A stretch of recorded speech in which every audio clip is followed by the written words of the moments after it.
A very good evening to you. Thanks for joining us on the Friday edition of the show. There's a lot lined up for your viewing pleasure tonight. I'm Yemi Adebayo. Of course, a quick rundown I will attempt in a bit, but just to let you know, the FIFA Under-20 Women's World Cup has begun and Nigeria has started on a winning note. And of course, as usual, I always do this with my partner, Austin Okon-Akpan, and he joins me again as we take this trip together. He was joining us from different parts of the world, action-packed world of sports in London. I'm Austin Okon-Akpan. I mean, it's good to be back again on the show. And Nigerian women in sports, they are not smiling. Right after that record-breaking performance in Birmingham, the Falconets got to the World Cup and gave the country more reasons to smile by beating France yesterday. Beautiful. Yeah, I was waiting for you to give a quick rundown of what to expect on the show. You took that right out of my mouth. The ladies are doing everything to make us proud. We'll also, on the show, talk tonight about the English Premier League. The managers, a lot of them still want to improve their squads. We'll talk about Chelsea. We'll talk about Manchester United. We'll also talk about Morocco a few days ago sacking their coach.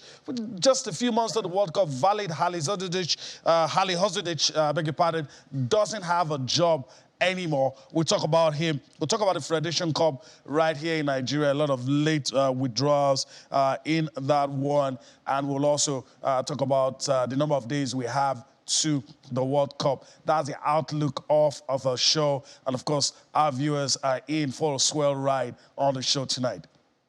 That's right. I mean, so much going on in our world of sports. I'm not surprised about Morocco, sacking their coach because it's the World Cup. It's big deal. Maybe they know what we don't know. And they say, look, we don't want to, mess around with this one. Let's get it, sorted before the World Cup. I mean, you also talked about what's going on in the Federation Cup. I don't know what the NFF can do to, remedy that, but that's not a beautiful one. Pictures coming right there. That news from Morocco. When you talk about World Cup these days, Nigeria is not interested. You know why. I mean, but the Falconets giving us reasons to smile at the FIFA Under-20 Women's World Cup. What a story. I mean, and I'm sure you also want to talk about that one. All right. Before we introduce our guests, let's just quickly take this and take it to the point where we listen to some of the respondents that we talk. 100 days to the World Cup, you just talked about Nigerians not wanting to hear, but we have a job to do here. We want to talk about 100 days to the World Cup and the people who have been telling the beautiful stories around the World Cup.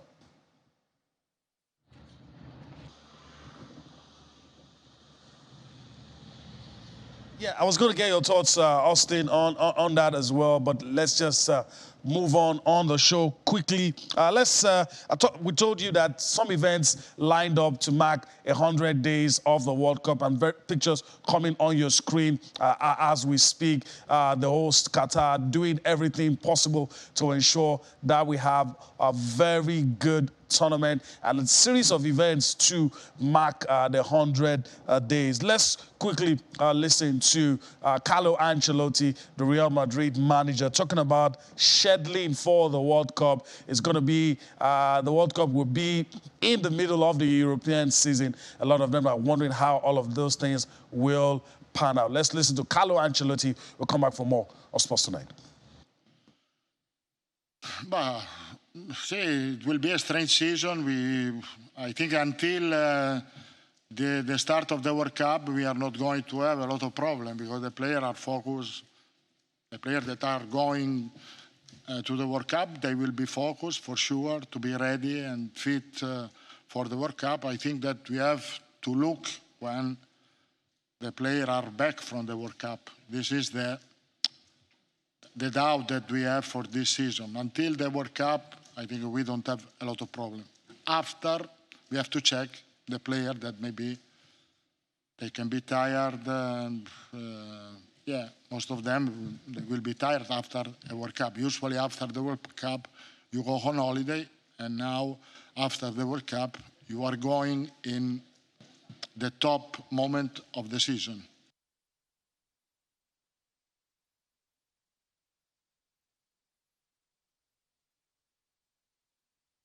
All right, welcome back, Carlo Ancelotti there. All right, let me just quickly bring in Chengu Vincent. He returns to the show this lovely Friday evening. Greetings to you, Chengu. Good evening. It's good to be back here again on another Friday note. I'm hoping to have a great show with you. All right, let's talk about the World Cup. European managers, I mean, you just listen to Carlo Ancelotti.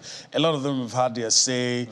The other time we were listening to Thomas Tuchel talking about it will disrupt the balance of some teams. Some will be happy, some wouldn't. And you just listen to Carlo. So what's your take on all of this? First of all, when it comes to, we've never had a World Cup in recent times towards the end of the year. So it means that there's going to be a rescheduling in, like you saw happen last week, that the EPL started earlier than usual, We usually have the EPL starts probably at the middle of August, then other leagues will start a week after, already the Bundesliga, and in some cases the French League 1 that start at the same time. So it means that they have to be rescheduling with Champions League, and like countries like France and England, they play 3 cups. In England they play 3 cups: the FA Cup, the Carling Cup, and the League. And then in the French League they play the Ligue 1, the other 2 domestic cups. So it means that the bigger sides want to win the trophies. The bigger sides will be the hits the most with this, and then the bigger sides usually have players who play more for their national side. So the smaller sides have the advantage in this context here. So it's not going to be easy for the bigger sides, the players, the wear and tear. The bookies are going to be on on the loose because they're going to make a lot of money, and players, people that do all of that are going to lose a lot of money because injuries and all of that, finding tuning players, adaptability, and it takes a player average of 3 to 4 days to recover. Some recover longer time. So it means that wear and tear and all of that. And this is why human beings, for crying out loud. Let's take away the whole aspect of making money and all of that. But this World Cup is going to probably going to do more harm than good to these players in the long run, because they're going to have more injuries to them, basically. All right.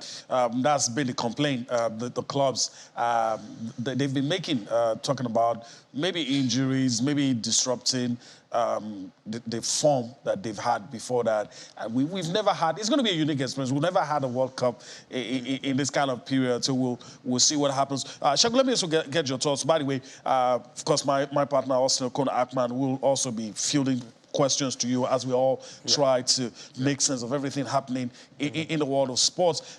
Another thing I wanted to come up with, are there benefits? Because the picture you have painted, and I do agree, a lot of the managers have painted that, but what are the things we could benefit? Some have said, for instance, that if you weren't doing too well, that 1 month break, which you never would have had, you'll probably get yourself back, and you know, some players who were injured get back and all that. So could there be benefits?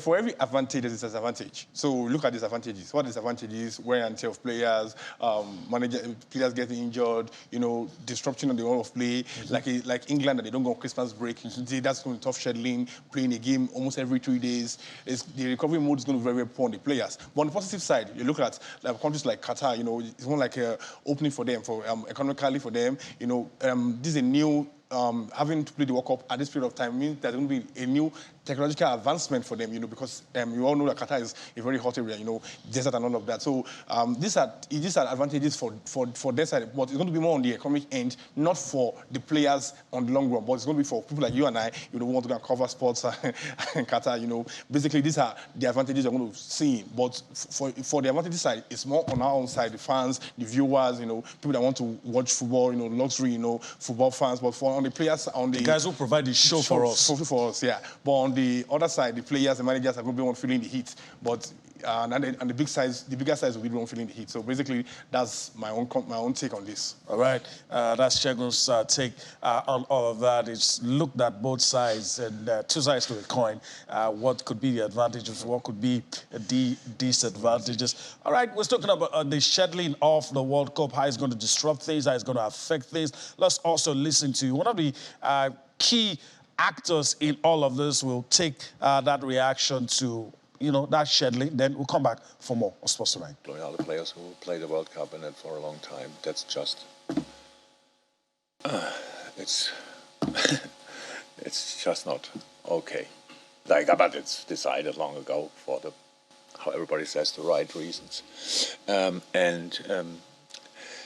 That's it. If you go to the final at the World Cup, and if you win it or lose it, will there be played a game for third place as well at this World Cup?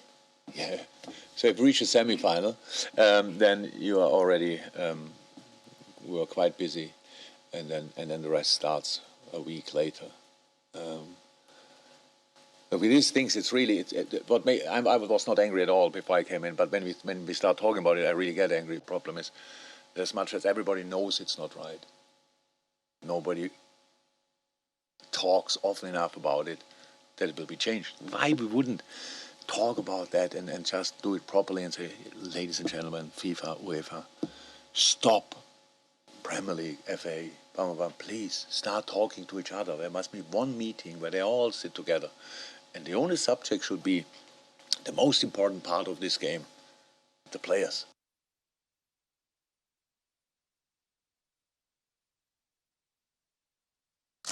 All right, that's the Jurgen Klopp, his thoughts. And just like Shegun said, these top managers, obviously, will all say the same thing. It will affect them.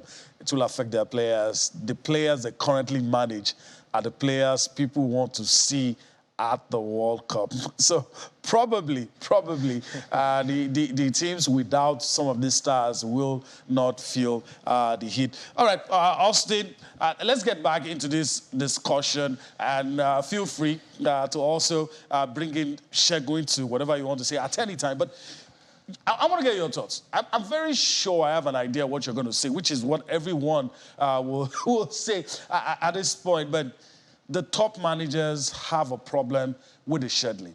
But there's really nothing they can do about it, really. It's nothing they can do. It is what it is. This is change, and change is inevitable. FIFA tried to see if they could squeeze it into the summer, but it's not just happening. We're going to have a World Cup for the first time in the winter. People are used to having the World Cup during the summer, sit outside, eat barbecue, make some love, make some noise, enjoy the sunshine, but it's not going to happen. And Jurgen Klopp was trying to be diplomatic when he said we should consider the players. No, it's beyond it's not just about the players. It's about the managers. It's about the club. It's about commercials. It's about TV rights. It's holistic. It's a lot, but the decision has been made and it will happen. We're going to have the World Cup in November in Qatar. That's what it is. So people should start finding ways to adjust. I think that the top managers are bothered. You start the league so well and it pauses and you go to the World Cup. Let's say you come back and the momentum drops. You see what we're talking about? Let me go to Shegun in the studio. Shegun, these top managers, I think their worry is beyond just having the World Cup in November or injuries. It's about sustaining that momentum that you start when the season begins.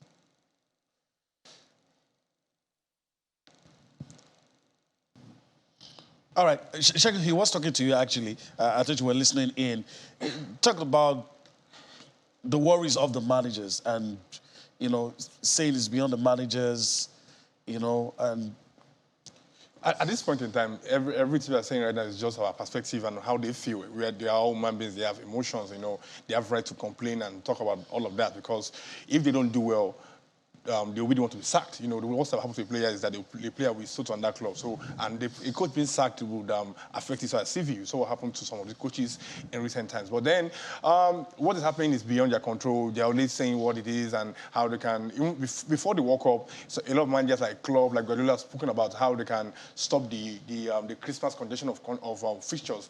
That has not been necessarily nothing has done to it, but only in the new year that they did give them like a week break, like I think a year ago. Now looking at this in context with the World Cup right now, we're going to have probably like 5 weeks, which means that they have to finish the season before May next year. So they're going to be playing a game almost every week, almost every 3 days. Recovery, players getting injured, players. So this is a context, or this is a problem that every manager, the top four side, the Arsenals of this world, the Man U's of this world, the Chelsea's of this world, and this side want to win trophies, they want to win the FA Cup, they win the Carling Cup, they win the Champions League. How are they going to cope? Are they going to field in 123 players, 120 players, and losing games? The answer is no, because them being in this position in the first place put them under pressure. So, and they have to deliver. So, and if they don't deliver, they'll be sacked. So that's the complaint is not just from a place of them being angry. It's a place of them for them solution after their own job, and that's why they are voicing out. Last week, Tuchel voiced out. A lot of managers have voiced out, and they will keep voicing out. But the truth is, that no matter is that there's nothing they can do about it. They can only air their opinions, and we, as sport journalists and sport pundits, just debate on it and basically hope for the best for them. Basically. All right, hope for the best. That's what we can do. All right, Austin. I mean, we're done with this. We can go back and forth. Nothing is going to change. So let's just go to Costa Rica. Very good outing it was for the Falconets yesterday. Hopefully they win. I'm not a betting person, but I told a couple of guys, I think I said it live on TV, against Europeans, I always fancy our chances because I consider us to be more skillful. I consider us to be more physical, unless they play our African brothers against us, which they do sometimes. And it just turned out that the gap wasn't as much as we thought it would be. And that's the essence of age-grade competition. That's right. It's all about development. And for the Falconets, it was very important that they get that win against France, because, at this stage of the competition, you don't want to put pressure on yourself, So I was looking forward to that game. And then when the heavens opened, and it was disrupted, I was like, oh my goodness, what's going to happen now? And then Christopher Danjuma and his team probably had the opportunity to go talk to themselves. So we've seen about, the first 10 minutes of this French team. They shouldn't bother us. Let's come back and find ways, to kill it. And they did just that. I'm super excited for this team because we are talking about the Super Falcons and some of the legs that we've seen there that are tired. This is where we can actually get replacement for that team. And I'm still saying, despite this win against France, no pressure. Let's not put pressure on this team. Let's just hope that they keep getting better with the second game and the third group game and then advance. With the Falconets, we know the story. They've reached the finals, I think, twice or three times, but they've not been able to win it. So let's just take it one game at a time. I love the vibes that the women are giving to sports in Nigeria. Maybe there are a lot of things that the men can learn. We just need to be humble, accept that they are the ones, running things for now and then learn. So good one for the Falconets. Last night was a good win. As I said, no pressure. And let's just hope that they keep the momentum going. All right, let's hope so. Let's bring our viewers, just in case you missed it, I doubt that anyway, but let's give you the results so that you can be sure we know what we're talking about. That's it on your screen. Nigeria defeating France by a lone goal. And the other game in the group as well, you had Korea Republic beating Canada by 2 goals. Segun, let me get your thoughts before I yield the floor to my colleague Austin. Were you expecting a win? To some extent, yes. I fancy our chance, like you said earlier on, against the European sides. We have appeared in this competition 9 times, 2-time runner-up, and then we came 4th. And then you look at it that at this point in time right now, this is a group stage. The last thing you need is your calculator to start calculating, if this person does first game. No, you don't. And you put yourself, like he said, you put yourself under unnecessary pressure. Why not win your first 2 games?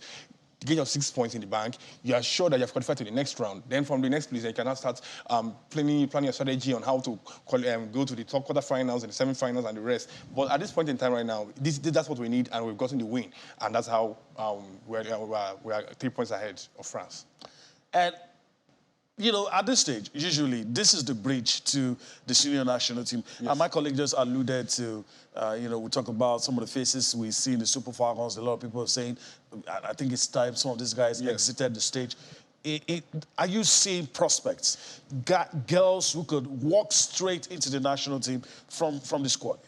Walk straight will be like a big word or a big ask, Okay. but it's slowly. And the idea of underage competitions, like for progression. For progression. It's not just for them winning the championship itself. And Manager once said something one time that the idea of having youths is that they grow into a stage, a system that they have an organized system, how they play, how they pass the ball, they do all of this, so that when they get into the other national side, it will be easy for them to adapt. And that's the idea of playing the other competitions itself. So we don't want them to just win the competition or probably come second, and at the end of the day, after 5 years or 6 years or 7 years or 8 years or 10 years, you're not getting those players' name anymore. So I feel like slowly getting these players into the sides, winning the competition, giving them that confidence, and then probably making some appearances for the national side from there. They can start becoming national starters and all of that, and shoot themselves to the world at large, at extent. All right. Forgive me for getting ahead of myself.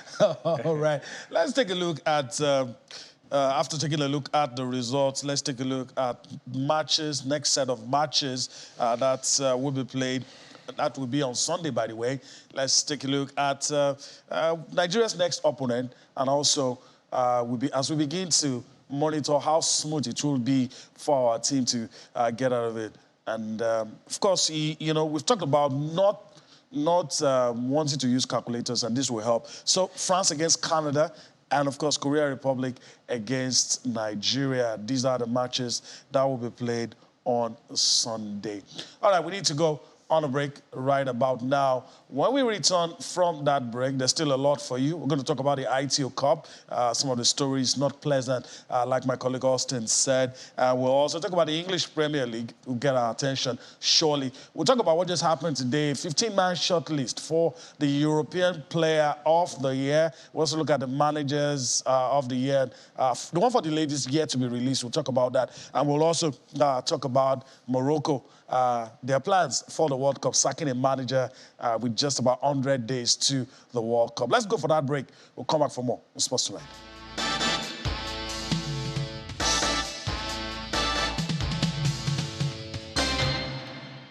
All right, we talked about what's going to happen on Sunday. I think it's only fair that allow Austin to look at his crystal ball and show us whether or not he feels something's going to happen. So let me just quickly go back to Austin. Austin,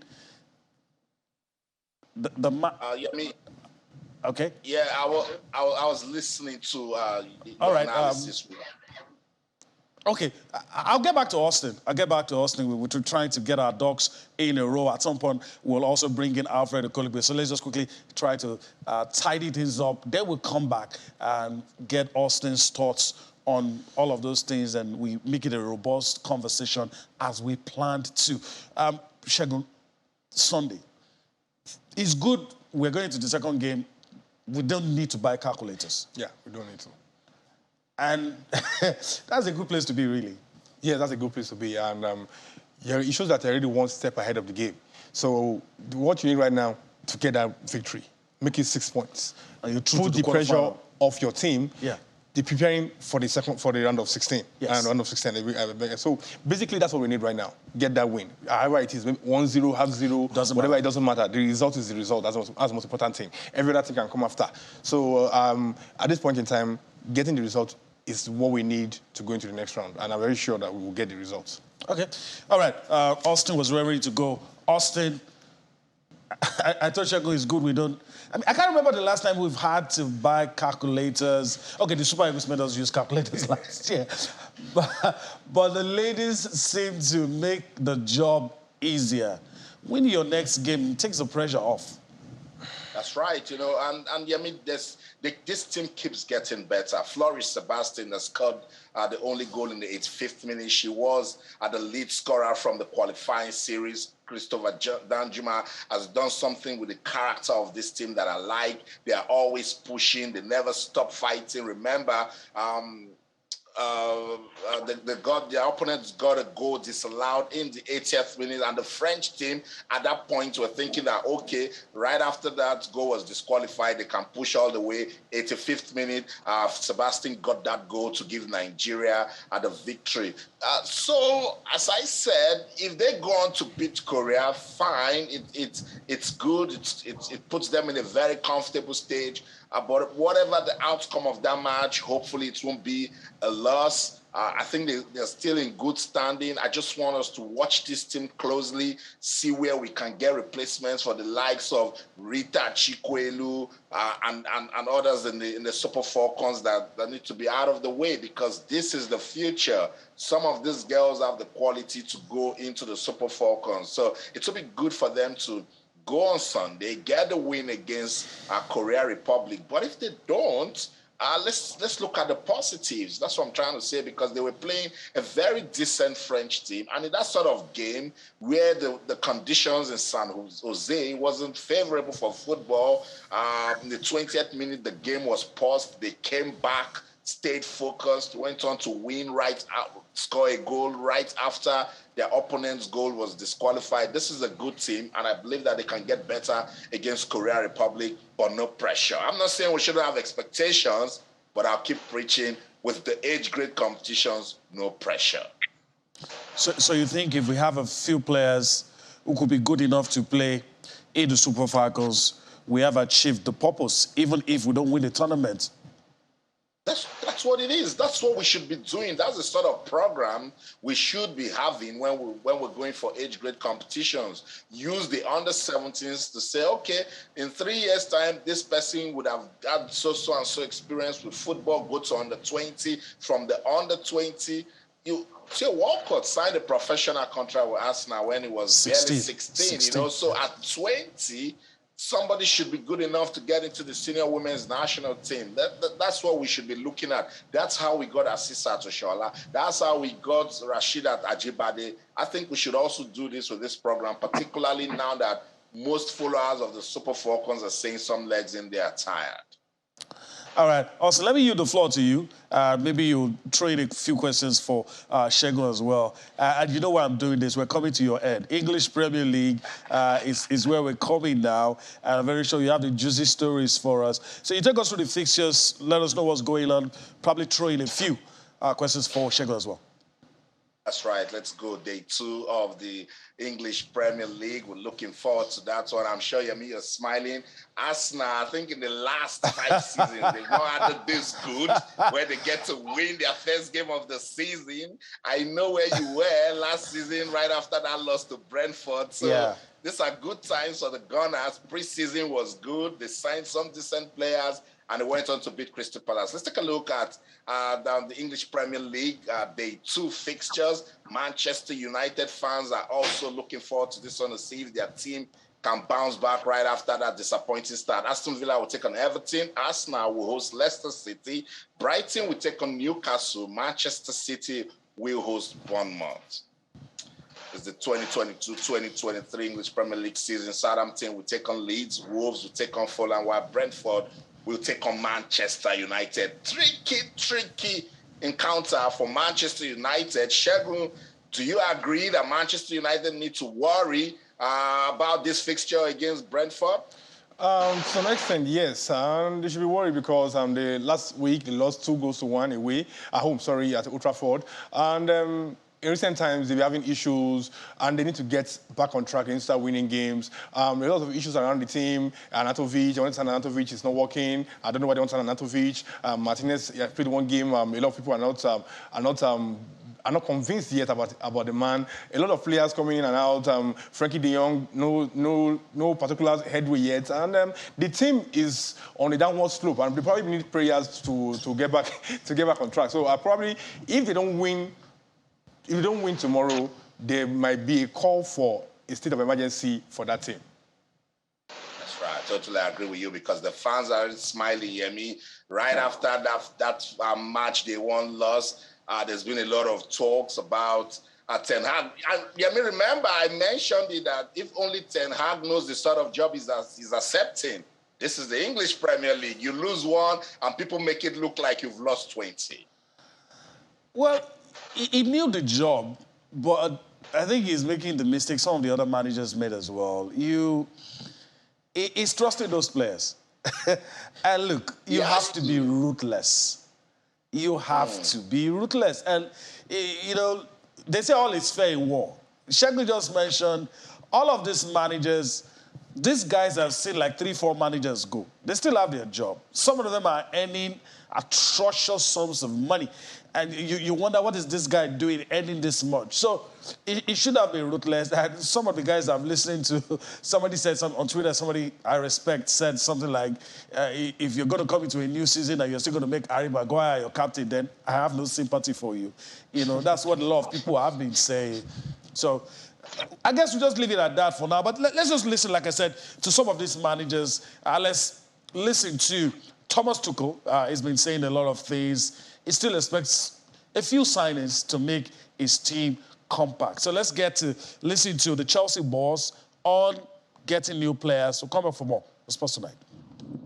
We could use one more central defender. Yeah, if you look at the numbers, and given the fact that in the moment we play with a back three, and the profile of the guys in the back three is a little bit different, I admit. So we're playing with also with Aspi, who is more a fullback as a central defender in a back three. With Kukureya, it's possible.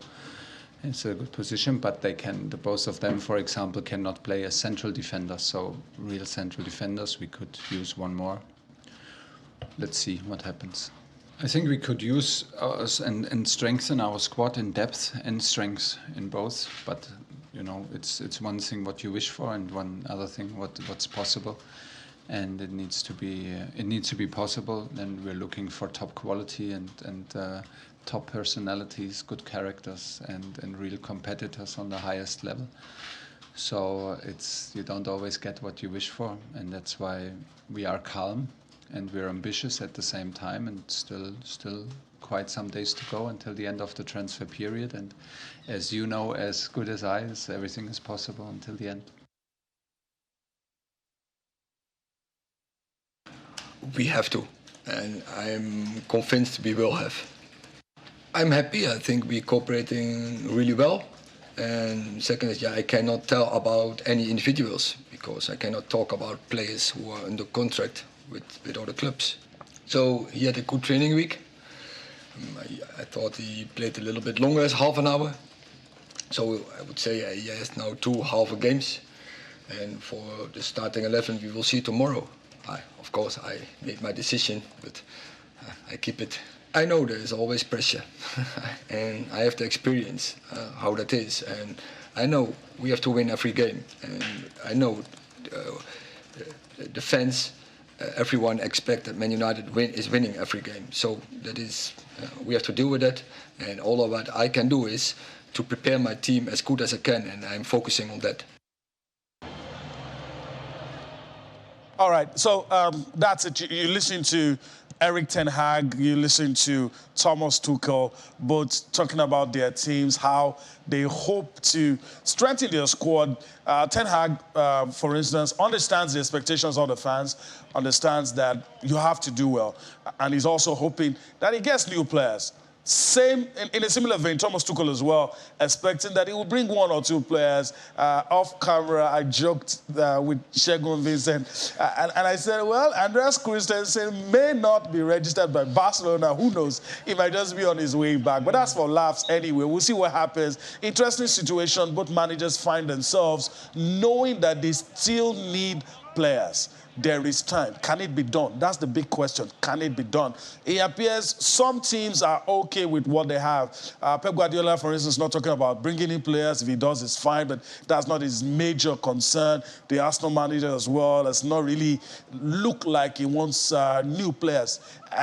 But it appears Jurgen Klopp is still wanting players. All right, so the guys are with me now, so let's just go straight to the discussion we're going to have. You can see all of us want to have a robust discussion. It's going to be interesting. Let me get Alfred in first.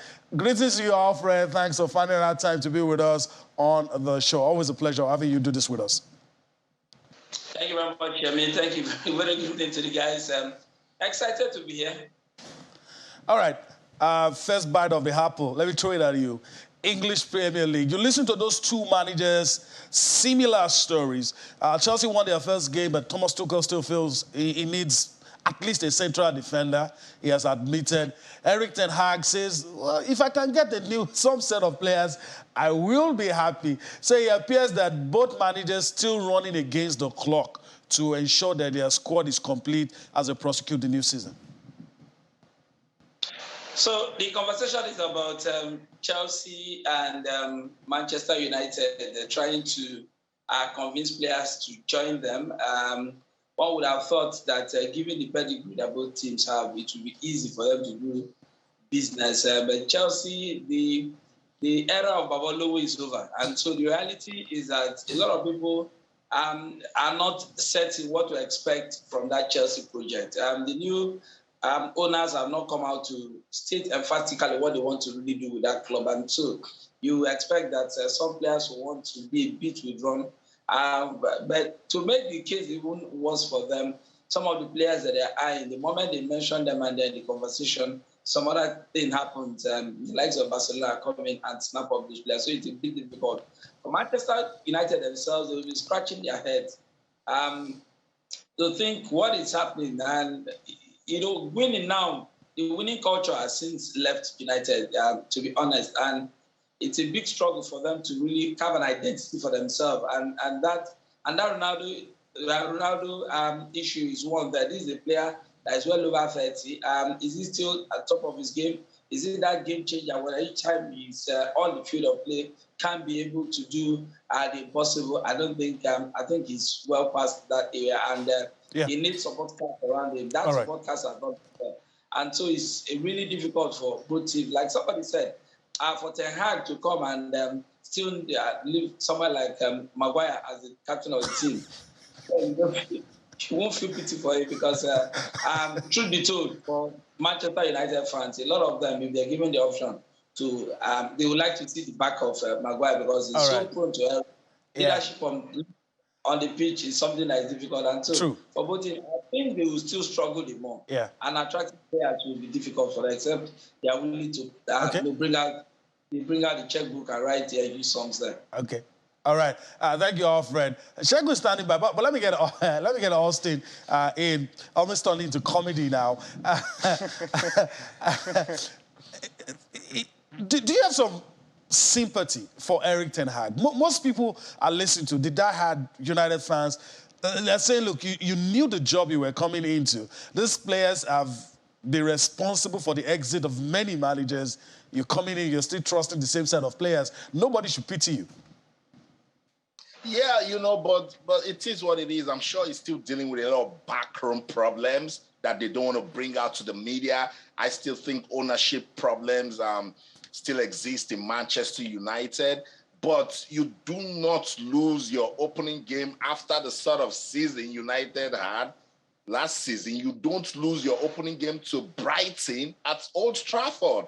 The fans in the UK can't understand it. Manchester United fans were furious after that defeat to Brighton, and that's why his job is looking difficult already after just one game. So he needs to find a way to get this team back to winning ways against Brentford, and Brentford, very well, is a decent team. They almost got a win on day one, but a draw is good motivation for that team. So with Ten Hag, I don't think he fully knew what he was getting into. It was just flattering that a big club as Manchester United will come for a coach who's got youthful mentality going on. I remember we're trying to tell people that this is not Ajax. This is not where you come to build. This is a team that wants to hit the ground running. So I think he knows the assignment. He knew what he was coming into. Same aggrieved players are still in the team. You're not signing. And the state at which Manchester United is at the moment, if you're a top player, you don't want to come join that team. Okay. That's how difficult. That's how difficult it is right now for United. Okay. So Ten Hag must find a way to get out of it. And beating Brentford might just put them on that road to recovery. All right. Guys, stand by. Let me get Shegun, because if we continue, we're not going to end. And I'm enjoying it. I'm laughing. I'm enjoying it too. Yeah, laughter is good medicine. That's what they say. But Ten Hag, it has to be very difficult to start having these feelings after just one game. It has to be very difficult to start thinking a manager can't turn things around after just one game. Do you agree? I think he saw this coming, because I think his first conference after the game, he said some couple of things, and you can't buy 8 players immediately in 1 year. And for where Man U were and for where Man U want to be, it's going to take some time. The problem is that with the club, does he have that time? That's what Austin is saying. That's the problem. Does he have that time? As big as Man U, it's not going to give anybody that time. And that's why Man U are where they are. And probably we'll need some of our prayers to back them up. All right. And Shegun keeps talking about prayers. Look, these guys are not Nigerians. It's Nigerians that talk about prayers. But anyway, don't let me lose track of what I'm so... Then let me lose track of what I'm supposed to do. Alfred, quickly, you have to do this one for us. What's the update on the Federation Cup? Social media is awash with a lot of stories about the Aiteo Cup, withdrawals and all that. And there's no better person to help us put everything in perspective than someone like you who follows the league closely. So what exactly is happening? I think it's a complete mess. It's a farce. It has somewhat the edges of comedy. You look at the cup competition that all of a sudden the season ended, and you begin to play cup competition, hoping that CAF will give you enough time for you to prepare. And teams came out, issued a statement. Nobody spoke with us. Nobody gave us any hint. Only to be told that Praia United has been registered as for what was supposed to be the champions of the cup. That you will not there just begs the question, why are we playing the Federations Cup? I think that's why teams like Nassau United, Kano Pillars, I thought all the teams had an agreement to, but what do you know? Heartland and Tornadoes went back to the pitch in Ilorin on Thursday morning, early kickoff, and Heartland found themselves playing in the semi-final for Kogi United. More interestingly, won't kick a ball and play in the final. I mean, it's I don't know the best expression to use, but I think we have to next time think put our thinking. It doesn't paint our football in good light. We can't continue like this. How many other places do we have things like this where a cup competition is being scheduled for? I mean, you ask yourself, why was this not played simultaneously with the league? When some players are on holiday, you are asking others to come and play a cup competition, and now all of this at the end of the day, no. Alfred, so that's just tragic. To be honest, yeah. we can't continue. Let me just butt in. Because we have to go on a break. You said comedy of errors, and Austin is laughing. But it's really painful. But we don't have a choice. Things have to work for Nigeria. But guys, stand by. We need to do something right about now. We're going on a break. When we return from that break, if we have time, I'll allow the guys to say one or two things about what Alfred just said. And of course, we'll dissect that 15-man shortlist of the European Player of the Year, and whoever we also think might just be named the European Manager of the Year. We'll do all of that after this break.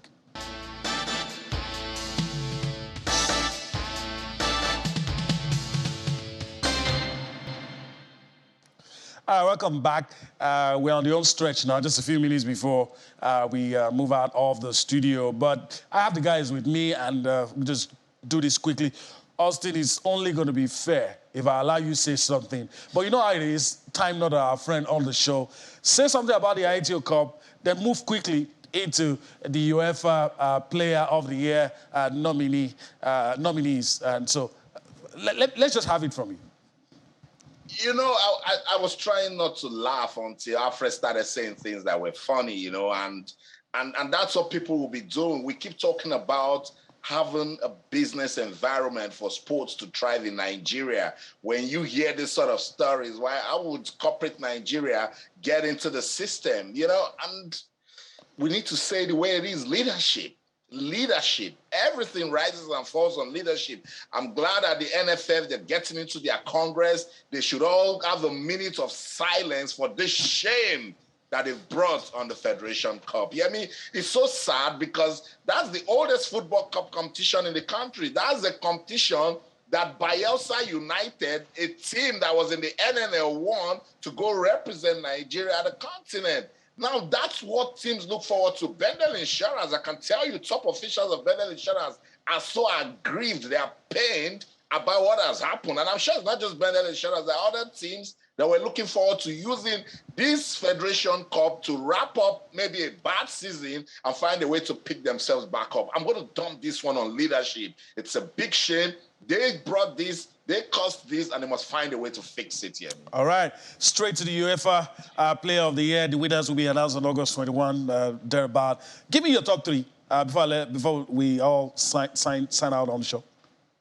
Number 1, Benzema. Number 2, Benzema. Number 3, Benzema. Whoa! Alfred, your top 3 picks. Well, I did. Oh. I mean, your points to one direction. I didn't get that. You have to say that again quickly. I said at this point I have to agree with Austin. Your points was one direction. I mean, for a life, how did Couture get into the conversation? And Kevin De Bruyne. I mean, your points to one direction. Number 1, Benzema. Number 2, Benzema. Number 3, Benzema. Unfortunately. All right. That's right. All right, Shegun, your parting shot on the show. I have to go with Austin too. The flow. Oh, okay. I have to go with Austin too. Number 1 Benzema, number 2 Benzema, number 3 Benzema, number 4 Benzema, number 5 Benzema. Oh. Okay, guys, that's how we have to wrap things up on the show. And because I'm standing here, I won't say what I think. I wouldn't say whether I agree or I don't. I'll leave it at that. But we'll see in a few days' time when the winners are announced. But first, Alfred Okoligbe, I want to thank you for your time on the show today. Always good doing this with you. Thank you very much, guys. All right. Shegun, always a pleasure doing this with you as well. Hopefully we'll do this again. Yes, hopefully we'll do this again next week by God's grace. All right. And that's it. That's the show for today. We do hope that you've enjoyed everything we've been able to bring to you from the city of Lagos right here in Nigeria. I'm Yemi Adebayo saying bye-bye now.